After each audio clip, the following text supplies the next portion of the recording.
Hey guys, welcome back to my channel. दोस्तों, आप सब अगर मेरे चैनल पर नए आए हैं तो सब्सक्राइब जरूर करना और वीडियो को एंड तक जरूर देखना, क्योंकि मैं आज ईरान को लेके बड़े अपडेट्स देने वाला हूं। जैसे कि आप सबको पता है, ईरान, इजराइल और अमेरिका और भी कई सारे मुल्क हैं, लेकिन ये लोग मेन मुल्क हैं। ईरान और इजराइल और अमेरिका। अमेरिका और इजराइल ये मेन है, ईरान अकेला है।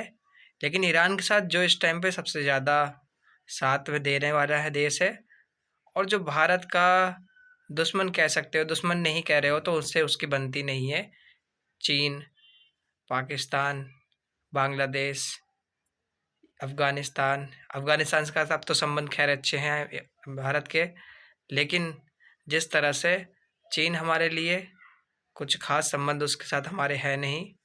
पाकिस्तान पता ही है, दुश्मन है पूरा, खैर जब उसको मौका मिल जाए तब वो हमला कर दे। लेकिन इन सब की दोस्ती ईरान के साथ काफ़ी अच्छी देखने को मिलती है। लेकिन दोस्ती भारत की भी काफ़ी लंबे पुरानी टाइम से भारत के साथ थी, ईरान के साथ। और सबसे पहली, और अगर कह सकते हैं तो सबसे पुरानी और गहरी दोस्ती जो थी वो ईरान के साथ भारत की ही थी। ना पाकिस्तान के साथ थी, ना चीन के साथ थी, ना रशिया के साथ थी। इसमें रशिया भी बहुत बड़ा रोल निभा रहा है ईरान के साथ, फुल सपोर्ट कर रहा है ईरान को। और रशिया की अमेरिका से नहीं बनती, चीन की अमेरिका से नहीं बनती, इजराइल से नहीं बनती। ये जो जिनकी अमेरिका से नहीं और इजराइल से नहीं बनती, वो खुल के समर्थन और सपोर्ट कर रहा है इजराइल का, और इजराइल भी उनके साथ पूरा सपोर्ट कर रहा है। भारत के साथ साथ कई और भी कंट्री हैं जिनको स्ट्रेट ऑफ हॉर्मोज से वो गुजरने नहीं दे रहा है। अगर कोई कोशिश भी कर रहा है तो उसके ऊपर डायरेक्ट वो हमला कर दे रहा है, जिस भी जहाज़ को निकलने की कोशिश कर रहा है। तो इससे जो आपातकालीन जो कंट्रियों में हो रही है और हड़कंप जो मच गया है, क्योंकि रोज़मर्रा की चीज़ें पे असर पड़ रहा है, जो डेली लाइफ़ों पे और आम जिंदगियों पे पड़ रहा है। तेल, सीएनजी, गैस, इन सब से लोगों की ज़िंदगी जुड़ चुकी है।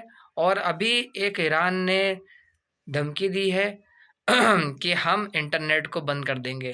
क्योंकि आपने शायद आपको नहीं पता होगा, लेकिन मैं आपको बता देता हूँ कि समुंदर के रास्ते से इंटरनेट की तार जाती है, वायर बहुत बड़ी, और वो सारी कंट्रियों को जोड़ती है।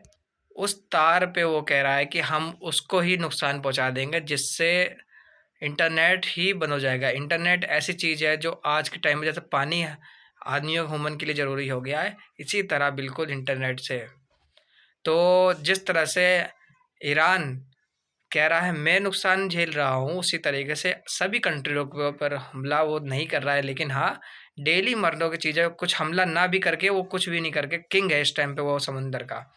ईरान इनडायरेक्टली इस टाइम पे किंग है, और कोई भी देश उसको अब वहाँ से अपनी नाव नहीं निकाल पा रहा। ईरान ने कुछ किन-किन कंट्रियों को छोड़ दे रखी है, चाइना का और रसिया का, नॉर्थ कोरिया का। इन सब का जहाज़ बहुत आराम से निकल रहा है, बगैर किसी टेंशन के, क्योंकि इनके संबंध और दोस्ती बहुत अच्छी ईरान के साथ है। भारत की भी होती, लेकिन मौजूदा सरकार ने इस दोस्ती पे थोड़ी-सी ध्यान नहीं दिया। ईरान पे इन्होंने ध्यान नहीं दिया, इज़राइल पे इन्होंने बहुत अच्छे-अच्छे भाषण दिए, जबकि इज़राइल की छवि पूरी दुनिया जानती है बहुत ही ख़राब है। डोनाल्ड ट्रम्प की अमेरिका की छवि कुछ ख़ास नहीं है, बहुत ही ज़्यादा ख़राब है, आप सबको पता ही है। लेकिन फिर भी इसके बाद भी भारत की दोस्ती ख़राब हो चुकी है, और भारत का जहाज़ भी नहीं निकल पा रहा है। आपातकालीन की समस्या हो सकती है, क्योंकि अभी तक किसी को नहीं पता कि ये जंग कितनी लंबी चलेगी और चल सकती है या फिर ख़त्म हो सकती है। जिस तरह से अभी भी सरकार कह रही हैं कि एलपीजी की बिल्कुल समस्या नहीं है। अगर समस्या नहीं है तो लंबी-लंबी लाइनें और लोग परेशान क्यों हो रहे हैं? किसके पास इतना टाइम है, फुर्सत है कि वो लंबी-लंबी लाइनों पे जाके लगे? कई सारे वीडियोस आ रही हैं जिसमें कह रहे हैं कि 42-42 दिन हो गए हैं, 25-25 दिन हो गए, 30-30 दिन हो गए, सिलेंडर का कोई अता पता नहीं है, बुकिंग नहीं हो रही है। अगर ये समस्या नहीं है तो फिर क्या है? कोई आदमी शौक से तो नहीं कह रहा है इस सब चीज़ों को, उनको ये प्रॉब्लम फेस करनी पड़ रही है, तो गवर्नमेंट खुल के क्यों नहीं कह रही? अच्छा, दूसरी बात ये है कि जिस तरह से ईरान अभी लगातार हमला कर रहा है, वो अभी भी किसी ईरान ने कहा है अगर आपको अपना जहाज़ निकालना है तो चाइना की करेंसी में आपको पेमेंट देनी पड़ेगी। कई हज़ार या करोड़ रुपए वो मांग रहा है वहाँ से गुजरने के लिए, कि आपका जहाज़ तभी निकलेगा जब आप इतने पैसे चाइना की करेंसी में आप हमें पैसे दोगे, तभी हम आपका जहाज़ निकलने देंगे। कैसी लगी आपको सबको ये जानकारी? ये सारी जानकारियाँ जो हैं पूरी ऑफिशियली हैं और इनमें कोई भी फेक नहीं है। और इसी तरह की जानकारी के लिए हमारे चैनल को सब्सक्राइब कर लें, वीडियो अच्छी लगी हो लाइक कर लें और चैनल पे नया है तो सब्सक्राइब जरूर करना। Thank you so much.